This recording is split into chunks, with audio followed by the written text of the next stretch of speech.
చూడండి, ఆరాధన బల్ల వర్తమానం కొరకై ఒక మాట చూద్దాం. మొదటి యోహాను రాసిన పత్రిక 3వ అధ్యాయము 20-21 వచనాలు మనం అందరం కలిసి చదువుకుందాం. 20-21 చదువుదాం. 19 కలిసి ఉంటుంది, అక్కడ నుంచి చదవండి.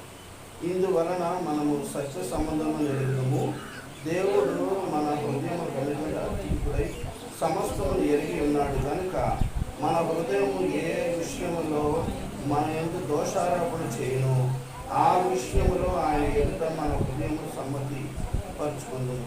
ప్రియులారా, మన హృదయము మన యందు దోషారోపణ చేసి ఎడల దేవుని ఎదుట ధైర్యము గలవారమగుదుము. దేవుని సాయంత్రంగా చిన్న ప్రార్థన చేసుకుందాం. ప్రభు వారు ఇక్కడ మనతో మాట్లాడుతున్న మాటను ఒకసారి మనం గమనించినట్లయితే 21వ వచనంలో మనం చూస్తే, ప్రియులారా, మన హృదయం మన యందు దోషారోపణ చెయ్యని ఎడల దేవుని ఎదుట ధైర్యము గలవారమగుదుము. ఇక్కడ అసలుకి మనము కరెక్ట్గా ఉన్నామో లేదో అనేది తెలియాలి అంటే నువ్వు ఎక్కడికో వెళ్ళవసరం లేదు, ఎవరి దగ్గరకు వెళ్ళవసరం లేదు. నీ హృదయమే నీకు చెప్పేది, నీ హృదయమే నీతో చెప్పేది. నీ హృదయము నీ మీద అంటే ఎలాంటి నింద మోపకపోతే నీ హృదయం, ఎవరి మనిషి కాదు, ఎదర వ్యక్తి కాదు, అవతల వ్యక్తి కాదు, మనుషులు కాదు, నీ హృదయం నీ మీద నింద మోపకపోతే నువ్వు ఎక్కడుంటావట?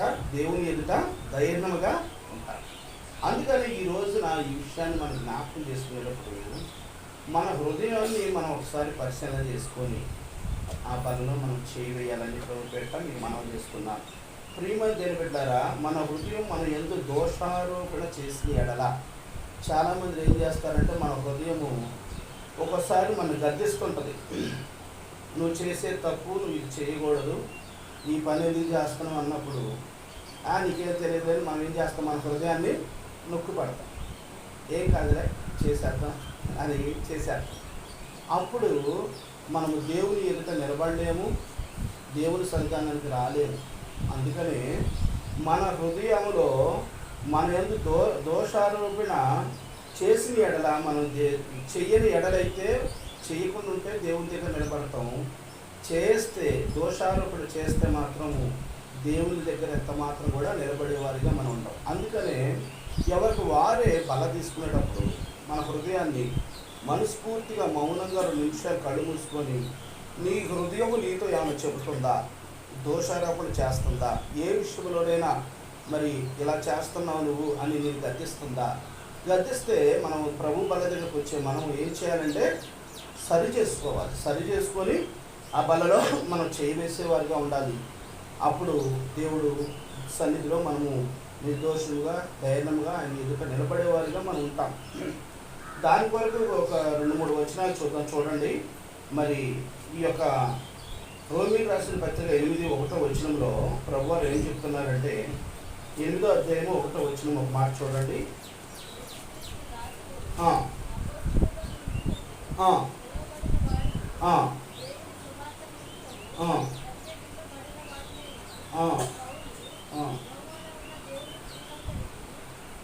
అమ్మా 8:1 రోమీయులకు రాసిన పత్రిక.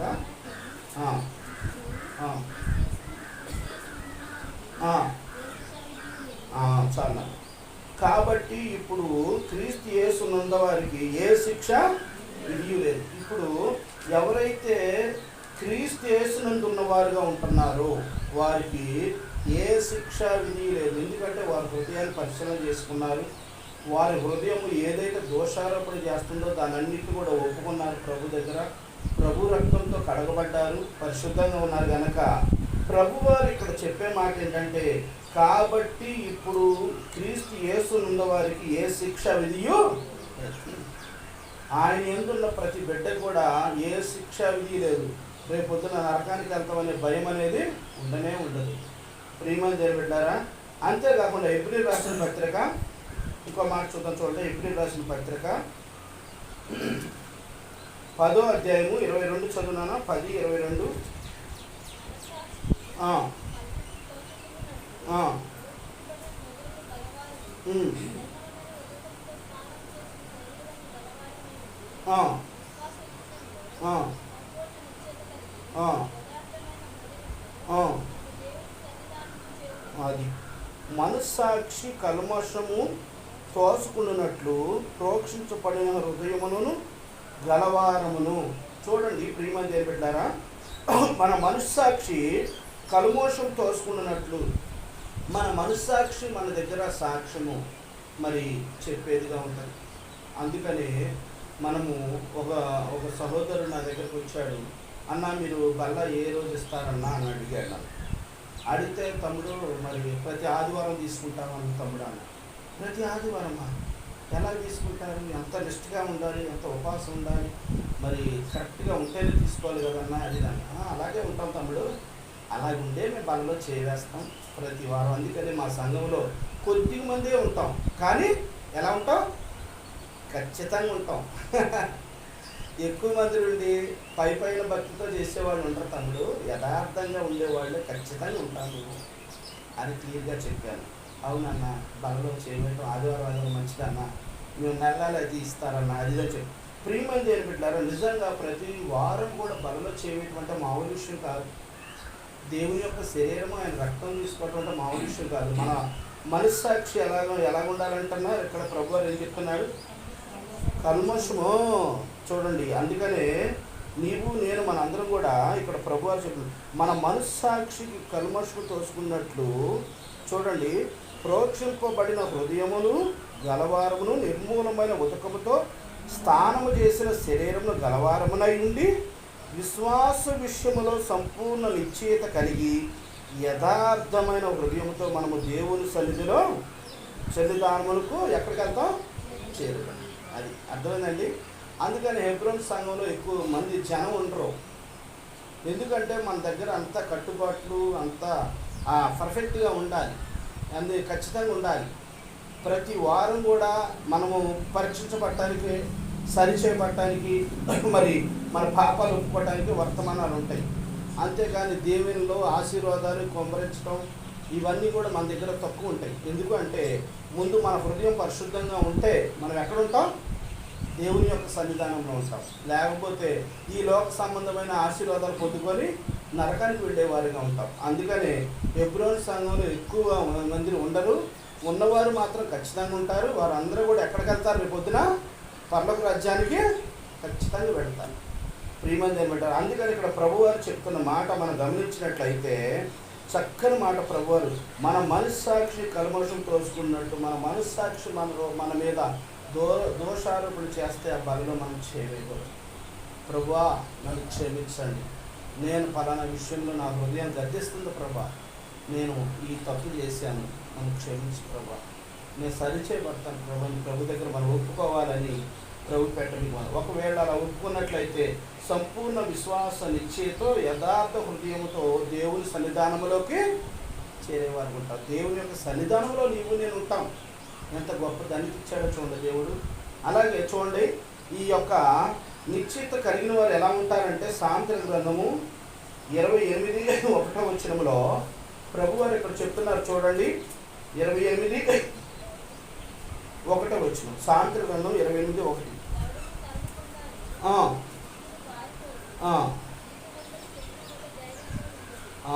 చూసారా? ఎవడను తరమకుండానే దుష్టుడు పారిపోవును, నీతిమంతులు ఎలా ఉంటారట? సింహం వలె.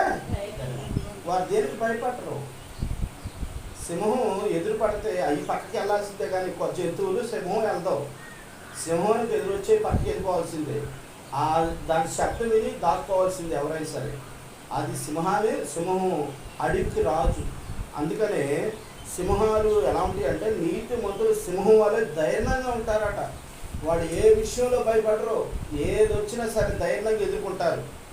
ప్రియమైన దేవుని బిడ్డలారా, మరి నీవు నేను మనందరం కూడా మరి మన హృదయంలో ఏదైనా మరి ప్రభు వారు ఇక్కడ చెప్పినట్లుగా దోషారోపణ చేస్తే మరి అది మనం ఒప్పుకొని విడిచిపెడితే మనము ఎలా ఉంటామంటే సింహము చూడండి, నీతిమంతులు సింహం వలె ఎలా ధైర్యంగా ఉంటారో మనం కూడా అలాగా ధైర్యంగా ఉంటాం. దాని కొరకు 5 విషయాలు చూద్దాం. 5 విషయాల్లో మనం ఎలా ఉన్నాము అని పరీక్ష చేసుకుందాం. పరీక్ష చేసుకొని మన హృదయము అన్నిటికీ రైట్ కొట్టిందనుకో, ఓకే, అన్నింట్లో పర్ఫెక్ట్గా ఉన్నామంటే మనం చక్కగా ప్రభు సన్నిధిలో నిత్యంగా చక్కగా ఆయన సన్నిధిలో చేరి ఉంటాం. ఒకవేళ ఏదన్నా మన హృదయంలో ఇది నేను చేయలేదే, నేను ఇలాగ లేనే, నేను ఇలా తప్పు చేశానే అని నీ హృదయం నేను గద్దించిందనుకో, ప్రభు దగ్గర ఏం కంగారు పడవసలా. ప్రభు ఇదే మిక్కిలి అనుకున్న సమయం, ఇదే రక్షణ. ప్రభు సన్నిధికి వచ్చి మోకరించి ప్రభు నన్ను క్షమించు అంటే చాలు, ఆయన ప్రేమామూర్తి. ఎంతటి పాపాన్నైనా ఒక క్షణంలో నీ నోటితో ఒప్పుకుంటే చాలు, ప్రభు వారు క్షమిస్తాడు. నీ హృదయము దోషారోపణ నీ మీద చేస్తాయి. చేయకపోతే ప్రభు దగ్గర ఇచ్చేట్టుగా నువ్వు ధైర్యంతో నిలబడతావు, ధైర్యంగా నువ్వు బలంలో చేరేస్తావు. ప్రియమైన ఏమిటారా, దాని కొరకు 5 అనుభవాలు మనం చూద్దాం ఈ రోజున. అసలు మన మీద ఎవరు దోషారోపణ చేస్తారట? మొట్టమొదటిగా చూడండి, మొదటి అనుభవం ప్రకటన గ్రంథము. మన మీద ఎవరు దోషారోపణ చేస్తారంటే ప్రకటన గ్రంథము 12వ అధ్యాయము చూడండి, 10వ వచనం. 12:10.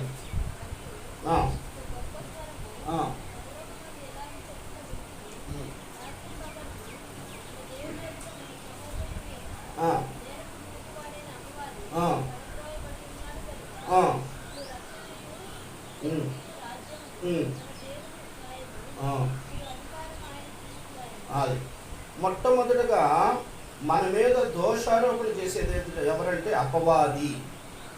మన మీద దోషారోపణ చేయడానికి వాడు ఎప్పుడు కూడా ఏం చేస్తాడంటే ఎదురు చూస్తూ ఉంటాడు. ఇక్కడ మన సహోదరుల మీద దోషారోపణ చేయవాడు అపవాది అట. సాతాను ఈ మీద ఏం చేస్తాడంటే దోషారోపణ చేయడానికి సిద్ధపడుతుంది. ఇదిగో నువ్వు పలానా రోజు రాలేదు, పలానా రోజు ఇది చేసావు, పలానా రోజు అది చేసావు, మరి నువ్వు పలానా రోజు ఎలా ఉన్నావు, పలానా రోజు అలాగ ఉన్నావు అని సాతాను దేవుని యొక్క బిడ్డల మీద ఎప్పుడు దోషారోపణ చేయడానికి సిద్ధంగా ఉంది. దానికి ఉదాహరణ ఏంటి? మరి యోబు గారిని చూద్దాం. యోబు గారిని చూస్తే యోబు గారు విషయంలో ఎలా ఉన్నాడు? యోబు ఎంతో యథార్థవంతుడు, నీతిమంతుడు, భయభక్తులు కలిగిన బిడ్డ. అలాంటి యోబు గారిని దగ్గర సాతాను ఏమడిగింది? సాతాను ఇతను కపట భక్తి చేస్తున్నాడు, నీ మీద నిజమైన భక్తితో లేడు అని. అప్పుడు దేవుడు ఏమంటాడు? తన ప్రాణాలు తప్ప నువ్వు ఏదైనా చెయ్యి, నన్ను ఏ ఒక్క మాట కూడా దూషించడం చెప్పి.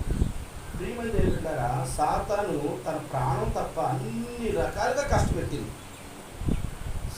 స్నేహితులు చచ్చిపోయారు, చాలామంది రక్త సంబంధులు అందరూ చనిపోయారు, గేదెలు ఆవులు అన్నీ చచ్చిపోయారు. తన భార్య కూడా దూషించి చచ్చిపోయాను. అయినా సరే ఏమి దేవుళ్ళు ఒక్క మాట కూడా దూషణ చేశాడా? యోబు గారు ఒక్క మాట కూడా అన్నా. ప్రియమైన దేవుని బిడ్డలారా, అపవాది ఏం చేస్తుందంటే దేవుడు దూషించేలాగా చేయడానికి సిద్ధపడతాడు. అందుకనే మనం ఎప్పుడు కూడా జ్ఞానం కలిగి ఉండాలి. దేవుని ఏ విషయంలో కూడా మనం దూషించడానికి సరిపోం. అందుకనే మనం చేసిన పొరపాట్లు, మనం చేసిన తప్పులు మరి దేవుని మీదకి మనం నెట్టేవారిగా మనం ఉండకూడదు. అందుకని ఇక్కడ మన సహోదరుల మీద దోషారోపణ చేయవాడు ఎవరట? అపవాది. సహోదరులు కాదు, అపవాది వాళ్ళు ప్రవేశించి మన మీద దోషారోపణ చేస్తారు. రెండో విషయం ఏంటంటే మత్తయి రాసిన సువార్త 7వ అధ్యాయము 1-2 వచనాలు చూద్దాం. మత్తయి రాసిన సువార్త 7వ అధ్యాయము మొదటి వచనం 2వ వచనం చూద్దాం.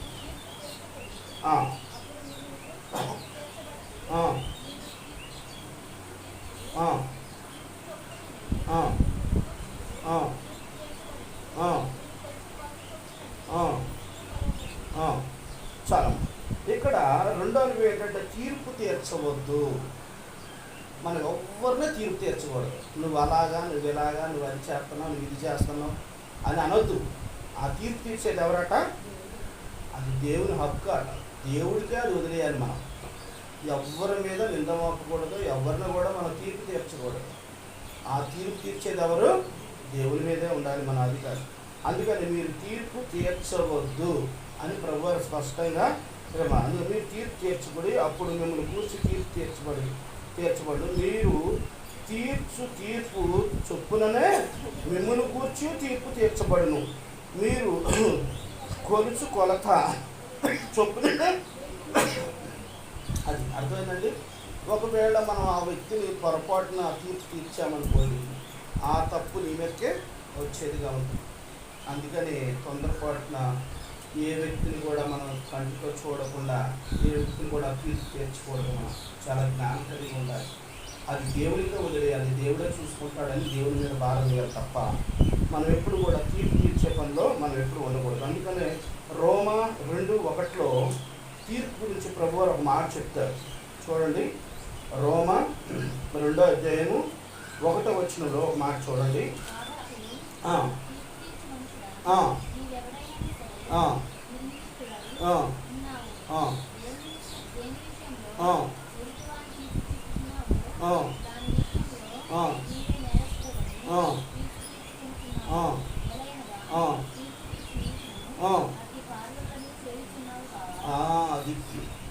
ఇప్పుడు మనము 2 విషయాల్లో మనము కరెక్ట్ చేసుకోవాలి.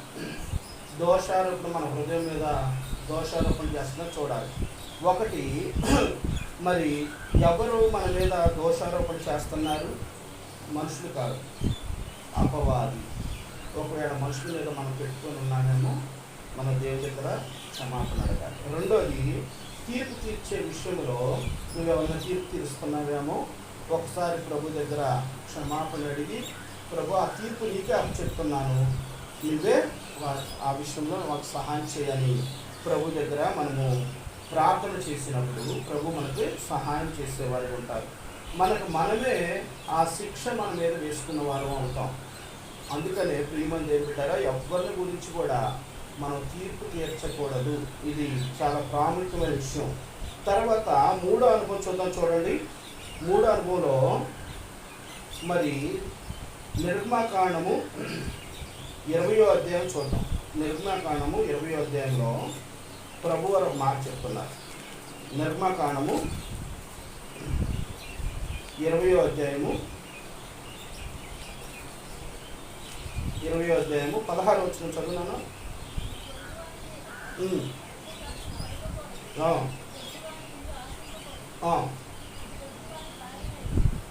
చాలమ్మా, ఇక్కడ చాలు. ఇక్కడ 16 ప్రభువారు అన్నారు కదా, నీ పొరుగువాని మీద అబద్ధ సాక్ష్యము పలకకూడదు. సాక్ష్యం విషయంలో మనం జాగ్రత్తగా ఉండాలి. మన పొరుగువాని మీద ఎప్పుడు కూడా మనం అబద్ధ సాక్ష్యము పలకకూడదు. మనం అబద్ధ సాక్ష్యం పలికితే నిజంగా ఏ సందర్భంలో మనం వాళ్ళ గురించి చెప్పాలంటే ద్వితీయోపదేశానికి రావాలి. ద్వితీయోపదేశానికి వస్తే మనం ఏ సందర్భంలో అలా చెప్పవచ్చో ప్రభువారు ఇక్కడ చెప్తున్నారు. 19వ అధ్యాయము 15వ వచనంలో చెప్తారు ఈ మాట.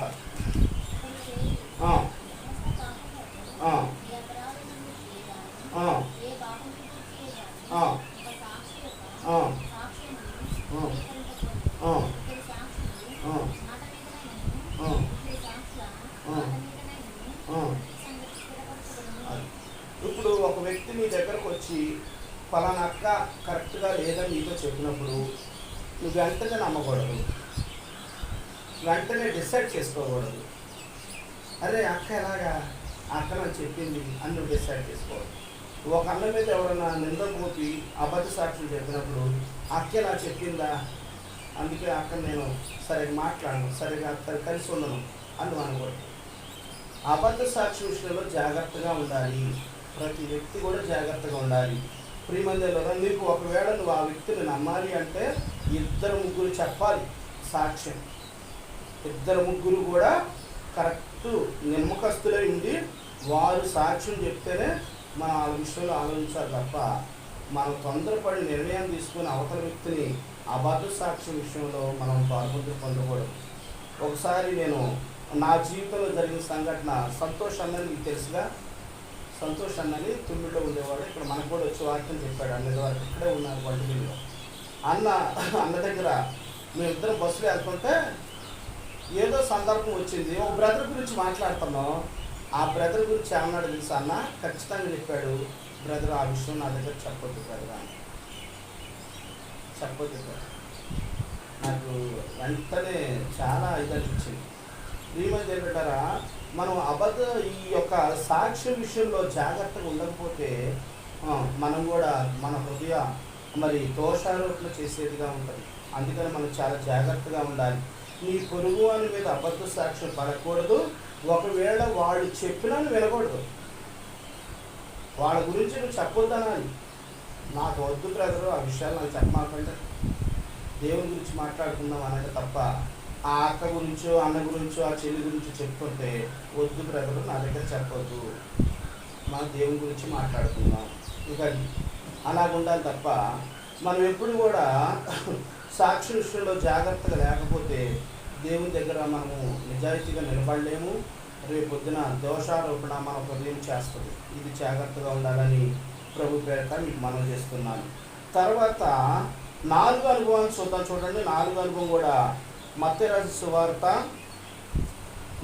సువార్తలో 7వ అధ్యాయము 3వ వచనం చదువునానా? 7:3.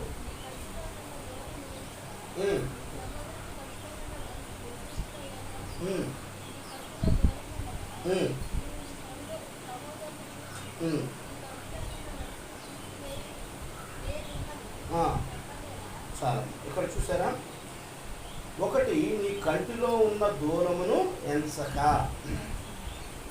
మన కంటిలోనేమో దూరం ఉంది, ఎటట వాడి కంటిలో ఏముంది? నలుసును చూసి అదిగో నలుసు తీసుకోవాలని మనం అంటున్నాం. ప్రియమైన దేవుని బిడ్డలారా, చాలామంది ఏమంటారంటే ఒక ఏళ్ళు ఎటు చూపిస్తే 3 ఏళ్ళు ఎటు చూపిస్తాయి అట మన వైపు చూపిస్తాయి. అందుకని ప్రభువులు ఏమన్నారంటే విమర్శించే ముందు మనం సరి చూసుకోవాలి.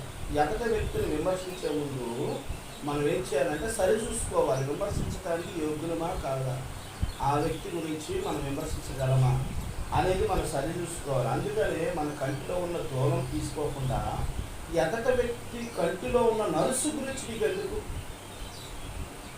అర్థమైందండి? అంటే దీన్ని బట్టి ఏంటంటే ఎవరి పని వాళ్ళు ఒక్క మాటలో చెప్పాలంటే ఎవరి పని వాళ్ళు చూసుకొని దేవునికి నమ్మకంగా ఉండాలి. అప్పుడు దేవుడు మన ఆస్వాదిస్తాడు. ప్రియమైన దేవుని బిడ్డలారా, అందుకనే విమర్శించే ముందు మనం ఏం చేసుకోవాలట? చూసుకోవాలి, సరి చూసుకోవాలి. పక్కన అవతల వ్యక్తిని విమర్శించకూడదు. నువ్వు అలా చేసావు, నువ్వు ఇలా చేసావు, నువ్వు టైంకి రాలా, అది రాలా, ఇది రాలా విమర్శించేస్తావు. మనం రాకపోతే అది. అందుకని తొందరపడకూడదు ఎప్పుడు కూడా. ఒకవేళ ఏదైనా సందర్భాన్ని బట్టి రాలేకపోయారనుకో, మనం ఆ విషయాన్ని మనసులో పెట్టుకుని దక్కన అనకూడదు. ప్రియమైన అందుకని ప్రభువారు ఈ మాట చెప్తున్న మాట ఏంటంటే, నీ కంటిలో ఉన్న దూరమును ఎంచక నీ దూరంలో నీ సహోదరుని కంటిలో ఉన్న నలుసును చూసేయాలి. ప్రియమైన బిడ్డలారా, ఇది 4వ విషయం. ఈ విషయంలో నీ హృదయం దోషారోపణ చేస్తే ప్రభు దగ్గర క్షమాపణ మనం అడిగేవారిగా మనం ఉండాలి. తర్వాత లాస్ట్ మాట ఒక మాట చూద్దాం. చూడండి, రోమీయులకు రాసిన పత్రిక 8:33 చూద్దాం. చూడండి, రోమా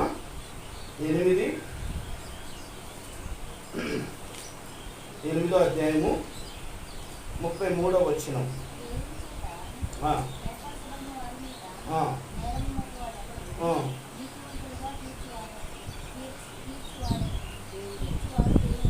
దేవుడే ఇక్కడ చూడండి, దేవుడు అనుకున్న వారిపై, దేవుడిని ఎన్నుకున్న వారిపై దోషారోపణ చేయకూడదు. దేవుడి మీద ఆధారపడి దేవుని మీద విశ్వాసం ఉంచి నమ్మకంగా ఉన్నవారి మీద మనం దోషారోపణ చేసేవారిగా మనం ఉండకూడదు.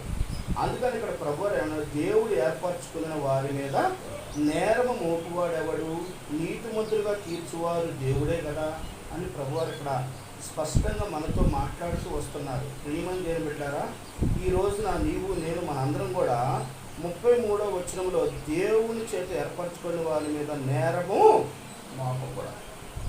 ప్రియమైన దేవుని బిడ్డలారా, చాలామంది దేవుళ్ళు నమ్మకంగా ఉండరు, కానీ దేవుని నమ్ముకున్న బిడ్డలు తిడతారు కదా. వాళ్ళు ఎట్టుంటారు, అది ఇది అంటారు. వీళ్ళు దేవుడు నమ్ముకున్న వాళ్ళు యథార్థంగా ఒప్పుకుంటారు, పాపాలు యథార్థంగా జీవిస్తారు, ప్రభునందు విశ్వాసంతో ఉంటారు, ప్రభుతోనే వాళ్ళకి సంబంధం కలిగి ఉంటారు. కానీ ఈ బయట వ్యక్తులు ఏం చేస్తారంటే దేవుళ్ళో నమ్మకంగా ఉండరు, యథార్థంగా ఉండరు, కానీ ఎదట వ్యక్తి మీద ఎలా ఉంటారంటే దోషారోపణ చేసేవారికి ఉంటారు. ఈ విషయంలో మనం ఎప్పుడైనా అలాగ ఉన్నామా? చూడండి ఒకసారి రోమియోలు రాసిన పత్రిక 8:3 చూడండి. 8:3.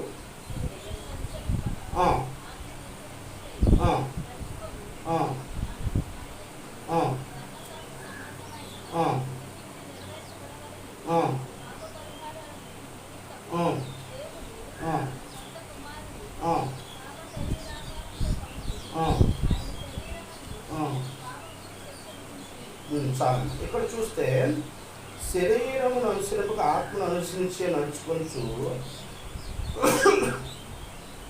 చూడండి, మన యందు ధర్మశాస్త్ర సంబంధమైన నీతి విధి నెరవేర్చబడవలని పాప పరిహార నిమిత్తము దేవుడు తన సొంత కుమారుని పాప శరీరకారంతో పంపి ఆయన శరీరమందు పాపములకు శిక్ష విధించడం. దీనికి అర్థం ఏంటంటే మనలో ధర్మశాస్త్ర సంబంధమైన నీతి న్యాయములు నెరవేరాలి. మనలో ఉన్న ధర్మశాస్త్ర సంబంధమైన నీతి న్యాయాలు మన జీవితంలో నెరవేరాలి. ఇప్పుడు వరకు కూడా 5 సందర్భాలు మనము చూస్తూ వచ్చాం. 1, 3, 1, 5 చూసాం. 3, 5లో మొట్టమొదటి ఏం చూసామంటే, 1 దోషారోపణ చేయని వారు ఎలా ఉంటారో అనేది చూసాం. కాబట్టి ఇప్పుడు క్రీస్తునందు ఉన్న వారికి ఏ శిక్ష విధియో లేదు. 2వది ఏం చూసామంటే, మనస్సాక్షి కల్మషం లేకుండా సంపూర్ణ విషయత నిశ్చితతో యథార్థమైన హృదయం గల వారే దేవుని సన్నిధిలో నిలబడతాం. 3వది చూడండి, భక్తిహీనులు ఎవరినూ తరగకుండానే పారిపోదు, నీతిమంతులు సింహం వలె ధైర్యంగా ఉంటారు. ఇది హృదయంలో పర్ఫెక్ట్గా ఉన్నవారు అలా ఉంటారు. అయితే మనలో ఒకవేళ దోషారోపణ చేసే విషయాల్లో మన హృదయంలో ఇవేమైనా ఉన్నాయేమో ఒకసారి పరిశీలి. 1 అపవాది దోషారోపణ చేయువాడు అనేది మన పరిశీలన చేసుకొని మన ఎవరిని నిందించకుండా దేవుని మీద ఆధారపడుతూ సాతానుతో మనం యుద్ధం చేసేవారిగా ఉండాలి ప్రార్థనతో. 2వది ఎవరిని కూడా తీర్పు తీర్చకూడదు. ఆ తీర్పు తీర్చే హక్కు ఎవరికి ఉంది? దేవునిది. అది దేవునికి మనం అప్పు చెప్పాలి. ఇది మనం గమనించాలి. 3వ అనుభవం ఏంటంటే, సాక్ష్యం విషయంలో జాగ్రత్తగా ఉండవాలి. నీ పొరుగు వాని మీద అబద్ధ సాక్ష్యము పలకకూడదు, ఎప్పుడు కూడా నువ్వు తొందరపడకూడదు. ఆ సాక్ష్యం పలికేటప్పుడు 3, 4 సాక్షులు ఉంటేనే ఆ వ్యక్తి మీద మనం నేరం వేయాలి. లేకపోతే ఆ నేరం మనం అసలు మన పని కాదు, అది జాగ్రత్తగా ఉండాలి. తర్వాత 4వది విమర్శించే ముందు మనం ఏం చేసుకోవాలి? సరి చేసుకొని పరీక్షించుకొని మనం విమర్శించడానికి తగులువా లేదనేది ఒకసారి పరిశీలన చేసుకోవాలి. తర్వాత లాస్ట్ అనుభవంలో దేవుడు ఏం చెప్పాడంటే, దేవుడు మనకున్న అంటే దేవుణ్ణి ఎన్నుకున్న వారిపై దోషారోపణ చేయకూడదు. ఇది చాలా ప్రాముఖ్యమైన విషయం.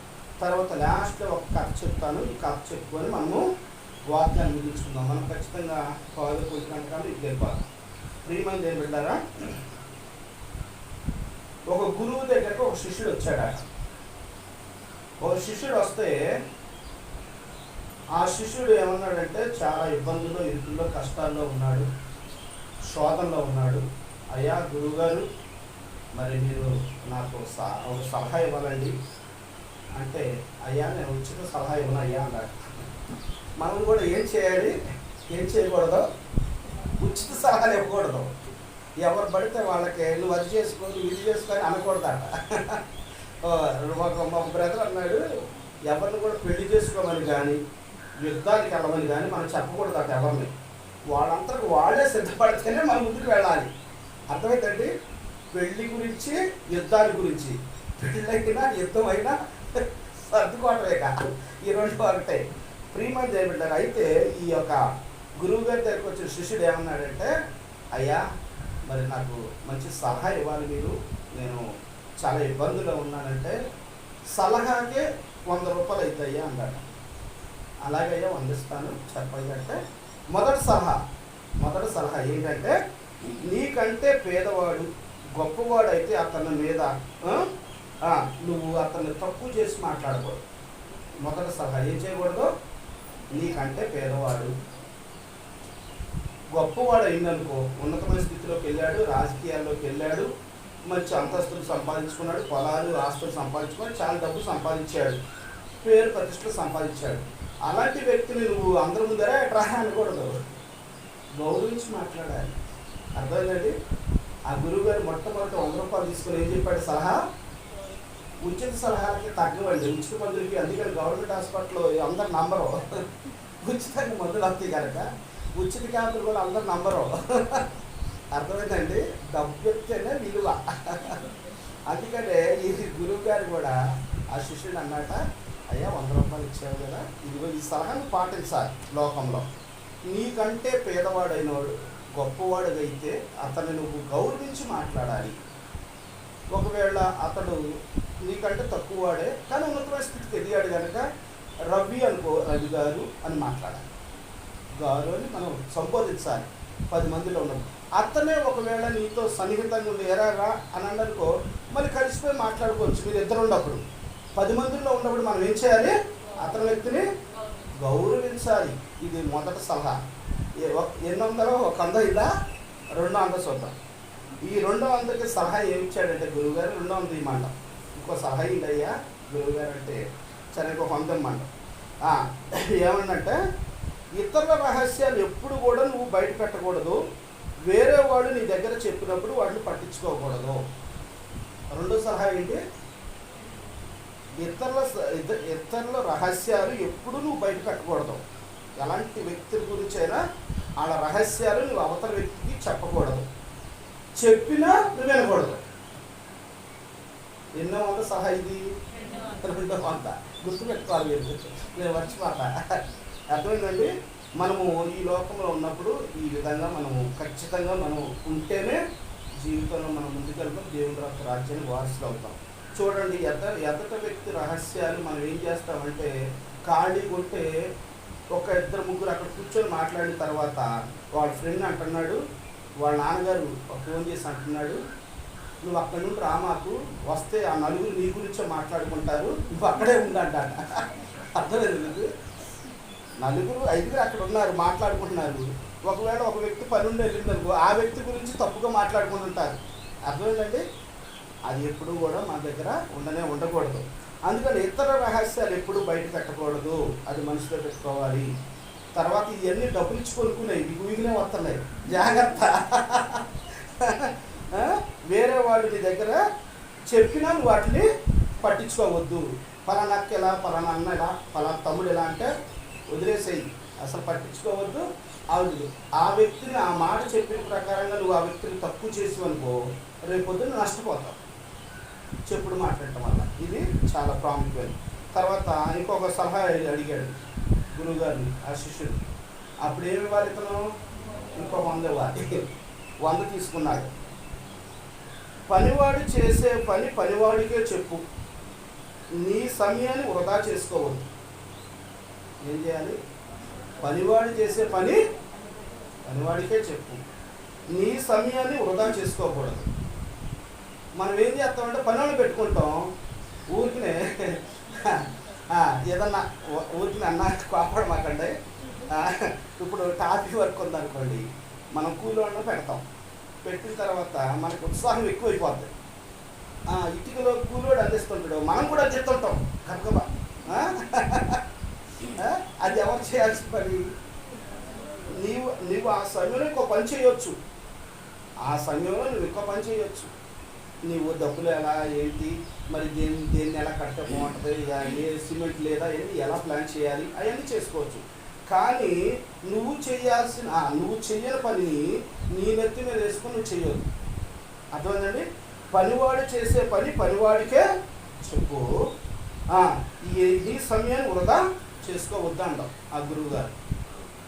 మనం కూడా ఈ విషయంలో చాలా జాగ్రత్తగా ఉండాలి. మన సమయాన్ని వృధా చేసుకోకూడదు. అక్కడ ఉన్న పరిస్థితులను బట్టి మనం ముందుకు సాగాలి తప్ప, మనం తొందరపడి నిర్ణయాలు తీసుకొని తొందరగా మనం కూడా ముందుకు వెళ్తుంటాం చాలా మంది. దానివల్ల సమయం వృధా అయిపోతుంటుంది. తర్వాత ఇంకొక 100 అడిగాడు. ఇంకొక డౌట్ అడిగాడు మనోడు. ఏమడిగాడంటే, ఉచిత సలహా ఒకటి అడిగాడు. ఉచిత సలహా అంటే మనోడు డబ్బులు ఇవ్వకుండా చెప్పడగా. ఎన్నో మంది? 400కి సలహా. ఏ సలహా ఇచ్చాడంటే, మనసు కష్టపెట్టే వారి దగ్గర నువ్వు ఉండదు. మనసు నిన్ను ఎవరైతే కష్టపెడుతున్నారో వారి దగ్గర నువ్వు ఉండదు, నువ్వు బయటకు వచ్చి. అర్థమైందండి? ఇది నాలుగో సలహా, డబ్బు ఇచ్చి కొనుక్కునే సలహా. మనము అక్కడే ఉన్నామనుకోండి, మన మీద ఏదైనా నింద మోపొచ్చాము, మన మీద అపరాధం మోపొచ్చాము, మన మీద దొంగతనం వచ్చాము, ఒకవేళ మనం పని చేస్తున్నాం, మన మనసు కష్టపెట్టే వారి దగ్గర మనం అక్కడ ఉంటే ఏదో విధంగా మీరు పంపించడానికి ట్రై చేయొచ్చాము. అందుకని అక్కడ నుండి మనం ఏం చేయాలి? బయటికి రావాలి. మన మనసు కష్టపెట్టే వారి దగ్గర నువ్వు ఉండకూడదు. ఈ 400 తీసుకొని 4 సలహాలు ఇచ్చాడు. అందుకనే ప్రియమైన దేవుని బిడ్డలారా, మనం ఎవరికి కూడా ఉచిత సలహాలు ఇవ్వకూడదు. ఇచ్చినా కూడా అవి నెరవేరవు. ఎందుకంటే వాళ్ళు చెయ్యరు. ఈ ఉచితంగా వచ్చింది కనుక డబ్బులు ఎత్తే చేస్తారు. అందుకని ఈ 4 సలహాలు కూడా మనం ఎప్పుడు కూడా పాటించే వారిగా ఉండాలి. మొట్టమొదటి సలహా ఏంటంటే, ఎవరైనా గుర్తుందా? చెప్పండి చూద్దాం. మొట్టమొదటి సలహా, నీకంటే పేదవాడు గొప్పవాడైతే అతన్ని తక్కువ చేసి మాట్లాడకూడదు. రెండోది మీకు ఏం గుర్తుందా? ఇతరుల రహస్యాలు ఎప్పుడు కూడా బయట పెట్టకూడదు. వేరే వాడు నీ దగ్గర చెప్పినప్పుడు వాటిని పట్టించుకోకూడదు. ఇప్పుడు పాస్టర్ గారు ఉన్నారనుకో, పాస్టర్ గారు డేవిడ్ అని కరెక్ట్ కాదు, ఆయన చాలా ఇది అని చెప్పారనుకో ఒక వ్యక్తి, పాస్టర్ గారు ఏం చేయాలి? ఆ విషయాన్ని ఏం చేయాలండి? మనసులో పెట్టుకొని ప్రార్థన చేద్దాం. బ్రదరు చల్ల వదిలేయండి, అట్ల గురించి చెప్పొద్దులేండి, ప్రార్థన చేద్దాం, దేవుడే తనకు శిక్ష ఎత్తడని అనాలి. ఇక ఆ రోజు నుంచి నా మీద ఒక గురి పెట్టుకొని ఇలాగ ఉండాలి, ఆ బ్రదర్తో ఇలాగే ఎంతవరకే ఉండాలి, ఈ గెట్లోనే ఉండాలి, అతనికి ఎంతకంటే ఎక్కువ మాట్లాడకూడదు, ప్రక్కన పెట్టాలి అనేటట్లుగా ఉన్నామంటే ఎవరు వెళ్ళిపోతారు? అప్పుడు మనమే నష్టపోతాం. ప్రియమైన దేవుని బిడ్డలారా, ఇతర రహస్యాలు ఎప్పుడు కూడా బయట పెట్టకూడదు. వేరే వాడు నీ దగ్గర చెప్పినప్పుడు వాడిని పట్టించుకోకూడదు. మూడో అనుభవం ఏంటంటే, పనివాడు చేసే పని పనివాడికే చెప్పు, నీ సమయాన్ని వృధా చేసుకోవద్దు. నాలుగోది ఏంటంటే, మనసు కష్టపెట్టే వారి దగ్గర నువ్వు ఉండొద్దు. ఈ 4 సలహాలు మనం ఎప్పుడు కూడా మన జీవితంలో మనం పాటించాలి. మనం కూడా దేవుని విశ్వాసంతో ముందుకు సాగాలి. ప్రియమైన దేవుని బిడ్డలారా, ఇప్పుడు మన వాక్య భాగంలోకి వద్దాం. ఇక్కడ మొదటి యోహాను రాసిన పత్రిక 3:20-21లో ప్రభువారు ఏమన్నారంటే, మన హృదయము మన యందు దోషారోపణ చెయ్యని ఎడల దేవుని ఎదుట ధైర్యము గలమై ఉంటాము. అంటే దోషారోపణ అంటే నింద మోపకపోతే, ఇక ఎక్కడో లేదు, మన దగ్గరే ఉంది. మనం నింద మోపుతుందా, మన హృదయం మోపట్లేదా? మనం ఒకసారి మన హృదయాన్ని కళ్ళు మూసుకొని ప్రభు దగ్గర పరిశీలన చేసుకుందాం. ప్రభువా, నిజంగా నేను నీ దగ్గర ధైర్యంతో నిలబడాలి. ప్రభువా, ఇదిగో నా హృదయం పవిత్రంగా యథార్థంగా ఉంది, నా హృదయం నా పట్ల ఏ దోషారోపణ చేయట్లా, ఇదిగో ప్రభువా అని. ఇదివరకే నా దగ్గర కొన్ని సీడీలు ఉండేవి, సినిమా సీడీలు. దేవుని మందిరానికి వచ్చినప్పుడల్లా హృదయంలో నాకు చెప్తా ఉండేది, అదిగో నీ దగ్గర సీడీలు ఉన్నాయిగా, అదిగో సీడీలు ఉన్నాయి కానీ, అయ్యో ప్రభా క్షమించుకోవా అని ఆ సీడీలు ఎరగీసి పడేసా. అర్థమైందండి? మన హృదయమే చెప్పింది మనం చేసే తప్పేంటో. మన హృదయం దోషారోపణ చేస్తుంది. అవి చేసి అన్నీ కూడా యథార్థంగా ఒప్పుకుంటే దేవుని సన్నిధిలో మనం నిలబడతాం. దేవుడి వాక్యము దీవించుగాక. మోకరించండి.